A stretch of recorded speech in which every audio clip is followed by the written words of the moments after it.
നോക്കൂ, ഈ 10ാം ക്ലാസ്സിലെ സാമൂഹ്യ ശാസ്ത്രത്തിൽ ഗവർണറുടെ ചുമതലകൾ പഠിപ്പിക്കാനുള്ള തീരുമാനം സ്വാഗതം ചെയ്യുകയാണ് രാജ്ഭവൻ ചെയ്യുന്നത്. അത് നല്ല കാര്യമാണെന്ന നിലപാടാണ് ഗവർണർ സ്വീകരിച്ചത്.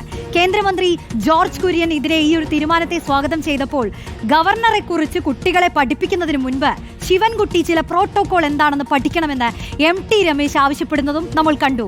നോക്കാം, നമുക്ക് വിവരങ്ങളുമായി റഹീസ് റഷീദാണ് ചേരുന്നത്. റഹീസ്, ഈ NCERT സിലബസിൽ നിന്ന് പല ചരിത്ര ഭാഗങ്ങളും ഒഴിവാക്കിയിട്ടുള്ള കേന്ദ്രത്തെ കണ്ടാണ് നമുക്ക് ശീലം. ഇതിപ്പോൾ സംസ്ഥാന സർക്കാർ കുട്ടികൾക്ക് വേണ്ടി ഗവർണറുടെ അധികാര പരിധി ഉൾപ്പെടുത്തുമ്പോൾ അതിനെ ഈ രാജ്ഭവൻ സ്വാഗതം ചെയ്യുന്നു. മാത്രമല്ല BJP ഇതിനെ സ്വാഗതം ചെയ്യുന്നു എന്നാണോ നമ്മൾ മനസ്സിലാക്കുന്നത്?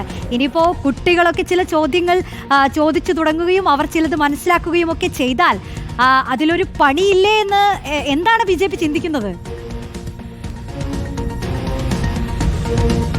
റോഷ്നി, രാജ്ഭവനെ സംബന്ധിച്ച് ഈ വീണിടം വിദ്യയാക്കുക എന്ന് പറയുന്ന ഒരു രീതിയാണ് ഈ വിഷയത്തിൽ എടുത്തിരിക്കുന്നത്. രാജ്ഭവൻ പറയുന്നത് ഗവർണറുടെ കടമകളും ചുമതലകളും വിദ്യാർത്ഥികളും ഒപ്പം രക്ഷിതാക്കളും പഠിക്കുന്നത് നല്ല കാര്യമാണ്. ഒരു ഗവർണർക്ക് എന്തൊക്കെ അധികാരമുണ്ട് എന്ന് ആളുകൾ മനസ്സിലാക്കിയിരിക്കുന്നത് നല്ലതാണ്. അതിനെ നല്ല ഉദ്ദേശത്തിലാണ് രാജ്ഭവൻ എടുത്തിരിക്കുന്നത്. അതിന് മറ്റൊരു ഉദ്ദേശമുണ്ട്. കാരണം ഭാരതാംബയുടെ RSS കൊടിയേന്തി നിൽക്കുന്ന ഭാരതാംബയുടെ ചിഹ്നം ഉപയോഗിക്കാമോ എന്ന് ആളുകൾക്ക് അങ്ങനെ ഒരു വിവാദം വരുമ്പോൾ ഇത് ഗവർണർക്ക് ഉപയോഗിക്കാൻ പറ്റുന്നതല്ല എന്ന ചിന്ത വരും എന്ന് രാജ്ഭവൻ ചിന്തിക്കുന്നില്ല എന്ന് തോന്നുന്നു. അതല്ലെങ്കിൽ അങ്ങനെ ചിന്തിച്ചിട്ട് കാര്യമില്ല. സംസ്ഥാന സർക്കാർ ഇത്തരമൊരു തീരുമാനമെടുത്ത് അത് കരിക്കുലം കമ്മിറ്റി SCRT അംഗീകരിച്ചാൽ പാഠപുസ്തകത്തിൽ വരും എന്ന് ഉറപ്പായ സാഹചര്യത്തിലാണോ എന്നറിയില്ല.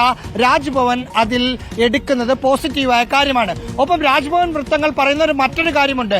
ഗവർണറുടെ ഡ്യൂട്ടീസ് ആൻഡ് റെസ്പോൺസിബിലിറ്റീസ് മാത്രം കുട്ടികൾ പഠിച്ചാൽ മതിയോ?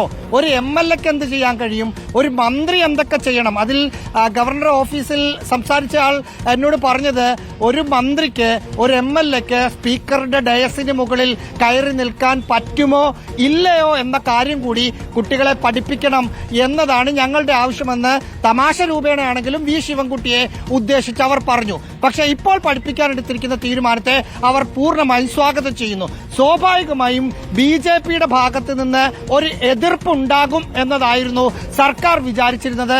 അല്ലെങ്കിൽ രാജ്ഭവന്റെ ഭാഗത്തു നിന്നും എതിർപ്പ് വരും. കാരണം ഇത് രാജ്ഭവൻ നല്ല കാര്യമെന്ന് പറയുമ്പോൾ പോലും ഗവർണറും സർക്കാരും തമ്മിലുള്ള പോരാട്ടത്തിൽ ഗവർണറെ അടിക്കുന്നതിന്റെ ഭാഗമായി സർക്കാർ എടുത്ത ഒരു രാഷ്ട്രീയ തീരുമാനമാണ്. സ്വാഭാവികമായും അതുകൊണ്ട് രാജ്ഭവൻ എതിർക്കും, BJP എതിർക്കുമെന്ന് സർക്കാർ കരുതി. പക്ഷെ രാജ്ഭവൻ ഇതിനോട് പോസിറ്റീവ് സമീപനം സ്വീകരിച്ചതോടുകൂടി BJPയും ഇത് നല്ല കാര്യമാണെന്നാണ് കേന്ദ്രമന്ത്രി ജോർജ് കുര്യന്റെ പ്രതികരണം വന്നത്. ഒപ്പം ഭരണഘടനയും പ്രോട്ടോകോളും പഠിക്കണം ശിവൻകുട്ടി എന്ന് പറയുന്നുണ്ടെങ്കിൽ പോലും ഇതും പഠിക്കട്ടെ വിദ്യാർത്ഥികളെന്ന് MT രമേശ് പറയുന്നു. ആ അർത്ഥത്തിൽ ഇതിനെ സർക്കാർ പറയുന്ന നിലപാടിനൊപ്പം ഇവർ BJPയും ഒപ്പം രാജ്ഭവനും വരികയാണ്. വലിയ വിവാദങ്ങളൊന്നുമില്ലാതെ പാഠപുസ്തകത്തിൽ ഗവർണറുടെ ചുമതലകൾ എന്തൊക്കെയാണ് എന്ന് പഠിക്കാൻ പറ്റുന്നു എന്നത് നല്ല കാര്യമാണ് എന്ന് സർക്കാർ പറയുന്നതിനെ മറ്റൊരർത്ഥത്തിൽ അനുകൂലിക്കേണ്ടി വന്നു രാജ്ഭവനും BJPക്കും എന്നതാണ് ഇവിടെ പ്രസക്തമായ കാര്യം. റോഷ്നി, ശരി, എന്തായാലും ഗവർണറെ കുറിച്ച് പഠിക്കട്ടെ എന്ന് രാജ്ഭവനും പറയുകയാണ്. ഒപ്പം BJPയും അതിനെ സ്വാഗതം ചെയ്യുകയാണ്.